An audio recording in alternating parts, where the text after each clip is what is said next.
supply stacks, which is day 5 of Advent of Code of 2022.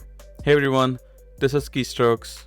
I'm a senior software engineer and I like to solve LeetCode problems and programming puzzles like Advent of Code. And today we are taking a look at day 5 of Advent of Code 2022, which is called supply stacks. So we are continuing with the story, and today we are waiting to depart as soon as the final supplies have been unloaded from the ships. The supplies are stored in stacks of marked crates, but looks like things are buried under many other crates. We also have a giant cargo crane which can move crates between different stacks, but looks like the elves want to know which crate will end up where after all the crates are moved through a series of carefully planned steps. So looks like this is our input, where this is the initial state of the crates, and then we have instructions where we say move one crate from stack 2 to stack 1 and so on. So if we execute the first instruction, it says move one crate from 2 to 1, and the first crate will be D, which will be moved from 2 to 1, so moving this D over right here. And then in the end, this is how the stacks will look like.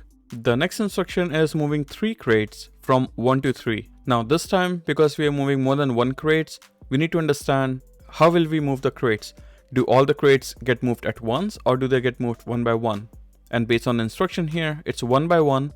So moving 3 crates from 1 to 3 will basically move crate D right over here, then crate N right above it, and then crate Z further above it. And this is how it will look like in the end. So if you notice, the crate order has been reversed. Here it's D, N, and Z, and here it was Z, N, and D, which is totally reverse of how we had it on crate stack 1. So basically, we'll be given this initial state of the crates, and then we'll have to execute all of these steps. And let's see what our final answer should be. So after the rearrangement is completed, we need to figure out what crates end up on top of each stack. For example, in this case, the top of the stack will be C, M, and Z, and hence the answer CMZ. Okay, so let's copy this example that we have and use this to write our program. Going to our IDE. Here I already have day 5 created with the input file and solution.js. So let me open the input file and paste what we copied. So saving this and going to solution.js. Now the tricky part of this problem will be reading the input file. You can either hard code the crates and then just read the instructions, or we can write some code to read the crates as well. And I think that's the hardest part here. So let's see how do we do that. So first we use fs to read the input file, and we convert everything to a string and then split on double new line characters. And we do this so that we can separate out this and the instructions, because there are 2 new line characters right here. So let's see what our output will be when we log split input. So running this program here, we can do node, then solution.js, and we can see we have some gibberish. We have the instructions, and then we have the initial state of the crate. And this is all in one array. Let's see how we can further refine this. So let's first define a new variable called stacks input, and this can store the first element of the array, which will be split inputs 0th index. And then we can further split this on new line. Let's do the same for the instructions. So let's call it moves, and this will be the first index. Let's log these and see what we get. So logging the stacks input and the moves and running the code. Much cleaner. At least the moves make much more sense now. And now we need to find a way to parse these crates. So the first thing we need to figure out is how many stacks do we have. And for that, we can read this line and pick the largest number, what we have here. So let's see how do we do that. So in our solve, let's grab the last line of our stacks. So we can do stacks input, and then the last line can be done using length -1. So this gives us the last line with the stack numbers. And now we can run a regex on it, which will extract all of these numbers. So the regex can look like dot match. Then we can write D, and then we take a plus in case there are double digit stacks. And then we'll do a global search. And then these will be strings. So let's map it so that we can convert them into numbers. And we can use the plus operator for it. Okay, so let's store them in a variable called stack numbers. Let's log this and see what do we have. So running this, and yes, we can see we have 1, 2, and 3. So to find the number of stacks, now all we have to do is run math.max on it. So const max stacks is equal to math.max, and then run it on these stack numbers. And so we should have the count of stacks that we have. And yes, we get it as 3. Okay, so now next, let's define an array. Let's call it stacks, which will actually store all of our stacks. Okay, and let's initialize this empty array with more empty arrays in there, which is equal to the number of stacks that we'll have. So running a for loop where we do loop equal to 0, loop runs until all the stacks that we have, and then redo loop plus plus. And then in here, we can simply do stack start push, and then push an empty array to it. I'm sure there are much better ways to do it, but I just wrote something simple. And before I continue, let me copy this input over here just so that we have an easy reference. Let me add some comments and spacing here so we can read it easily. Okay, perfect. I should have copied these stack numbers as well, which is basically just 1, 2, and 3. So this is 1, this is 2, and this is 3. And we have a small spacing issue here. Okay, they're all aligned now. So for array, we want it to look like this. For stack 1, we want it to look like Z and then N. For 2, you want it to look like M, C, and then D. And then for 3, we want it to be P. Basically reading it from bottom to top. And ideally, this will be index 0, index 1, and index 2 of our array. So let's see how we can do that. Let's run a loop, which will run from this bottom line where the actual crates are present. So we can do let loop equal to, so because we want to read from the second last line, we can do stacks input, which is this gibberish here. And then we want to read the second last line. And for that, we can do -2. And then we run the loop all the way to the top of the stack here. And for that, we can do greater than equal to 0. And then we keep decrementing our loop. So basically running the loop from bottom of stacks input all the way to the top. And then we'll have a variable which tracks what stack we are on right now. So we start with stack 0. And then we'll have another variable which will parse this whole line because that's what we get as the input. So let me define this variable, then I can explain what we're going to do. So string loop can be 0. So basically each line has crates in all of these stacks. So when we start with this line, we'll be reading the first 3 characters, which will give us the crate for the first stack. And then when we're done with the first 3 characters, we skip 1 character and then move on to the next 3 characters, which will then give us the crate for the next stack and so on. So for each element that we are parsing through this loop variable, we need to have another loop inside this loop where we parse the string 3 characters at a time. And for every 3 characters, it will correspond to a stack. So this stack num will keep track of what stack we are on. So basically for us, this will be stack 0, 1, and 2. And then str loop will represent what are we reading right now. So because this is 0, that means we are starting to read from here. So let's continue writing this loop and it will make more sense then. So running a while loop, and we'll do that until string loop doesn't reach the end of the string. In this case, it will be all the way until the closing bracket of P. So for that, we can do stack input and then loop, which will basically give us this string. And then we take the length of it. Let's do a substring so that we can extract the first 3 characters starting from str loop. So let's just name it as crate, and we can do stacks input loop, which is the string. And then we do a substring, which will start from the str loop and will read up to 3 characters and will trim in case there are spaces. And this is important because let's say when we are reading this top row, in that case, the first 3 characters are nothing. So when we run trim, crate will basically be empty. And that's what we want to know so that we can skip this crate and move on to the next stack. So writing that condition, if crate is empty, or rather if crate is not empty, then let's process this and basically push this crate into our array. And to do that, we can do stacks and then the current stack that we're on, which is stack num, and then we push the crate onto it. But the crate includes opening and closing brackets as well. So we can simply do char at 1, which will give us the middle character. Okay, so now Z crate has been added to our first stack. So now we can move on to the next stack. So basically increment our stack by 1 and then increment our string loop by 3. So plus equal to 3, and that will move us all the way 1, 2, and 3. But we basically want to be over here because that's the start of the next crate. So we should instead do 4 here. So 3, for the whole crate and then a space. And so that lands us right here. And that's how we'll keep reading. Next we'll read M, then we jump on to P, and then string loop basically becomes out of bound, and then we move on to the next row, and so on. So let's console log stacks and see if it really works. So logging this, it's all empty. Let's see what went wrong. I just realized this loop is wrong. We need dot length here. Otherwise, I'm not sure what the loop will exactly do. So running this again, we see our stack looks like Z and N, which makes sense for the first stack. Second stack should be MCD, just MCD here. And then the third stack is P, which is right here. So now we have our stacks parsed, and then we have our moves. And I think this was the hardest part of the problem, honestly. Now let's parse all of these moves and move the crates around in all of these stacks. So next, doing a for loop on the moves. So let move of moves. So we get individual moves now. So now let's parse this. So let's first split on the move. We can store that in split on space, and we can do move.split on the space. So this basically splits on space, giving us every single word.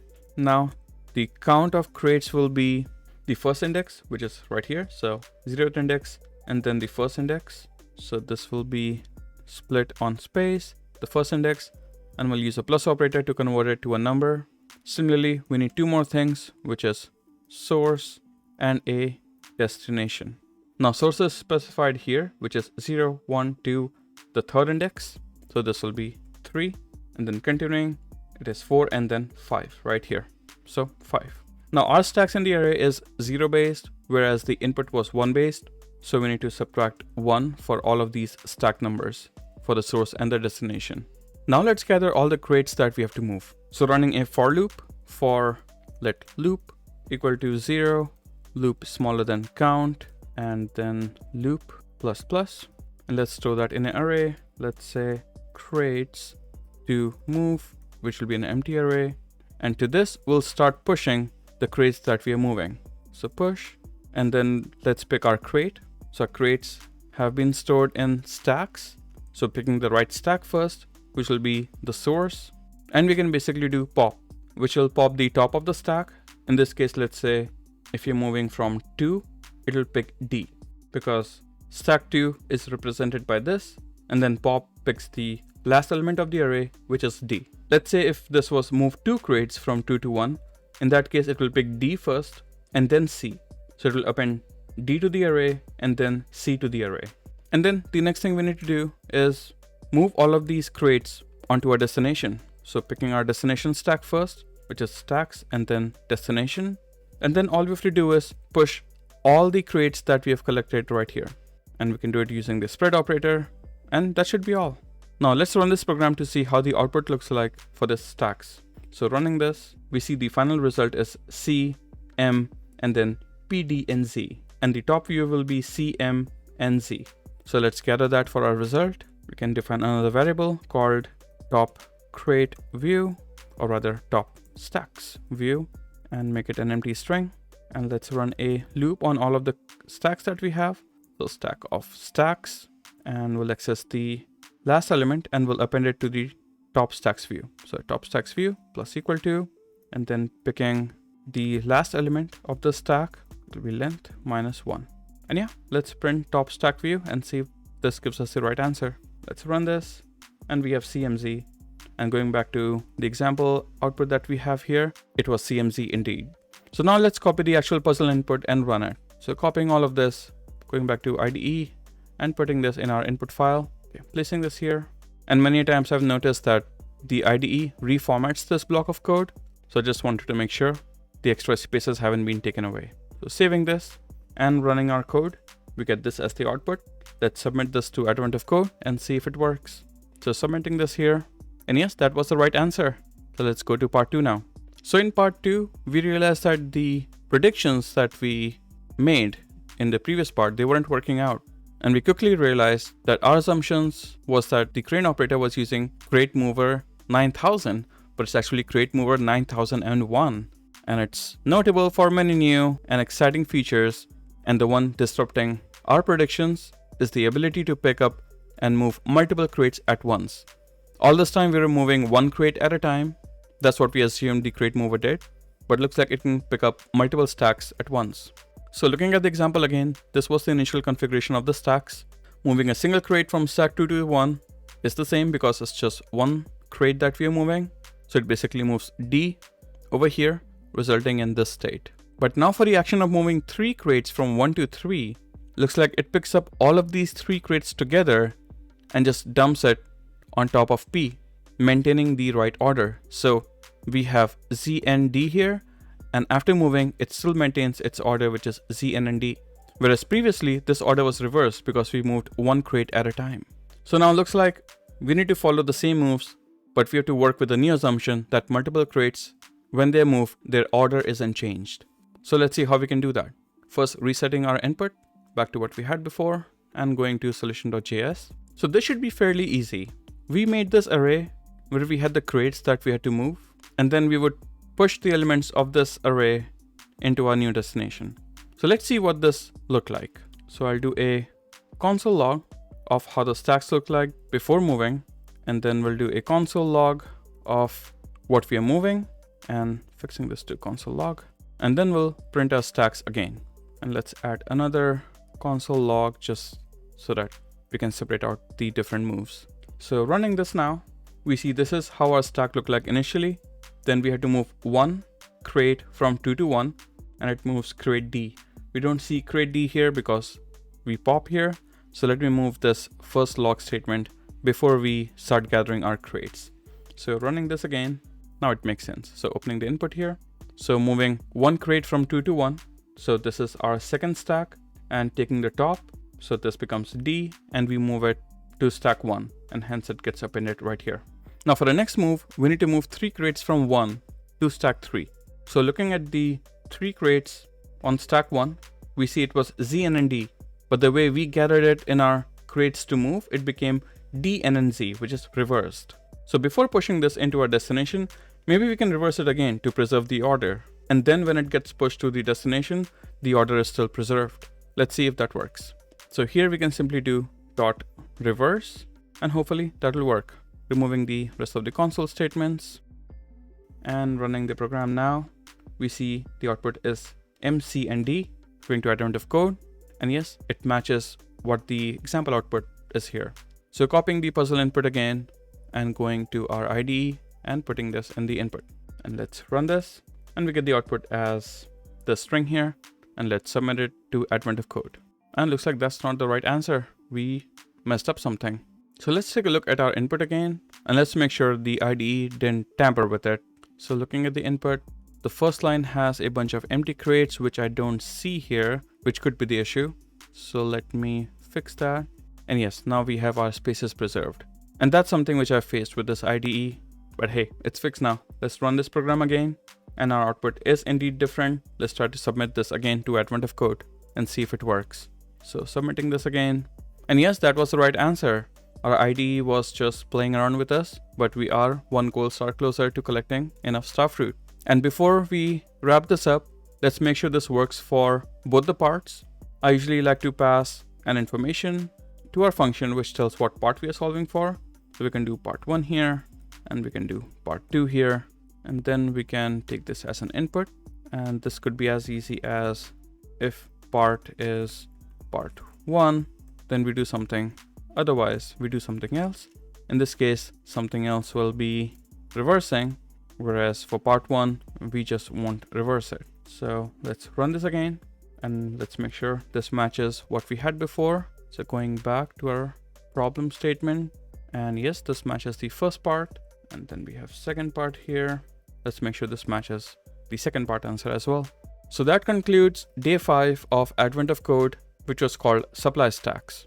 The hardest part here was reading the file, otherwise the problem was pretty straightforward. And if this explanation has helped you, please don't forget to like the video and to subscribe to my channel, and show me your support by buying me some coffee. And don't forget to check out my Patreon that I recently launched. Anybody who signs up right now will be an early supporter and will get several early supporter benefits like one-on-one conversations with me, career guidance, and solving more problems like this together. I'll be making more videos in the coming days, so I'll see you next time.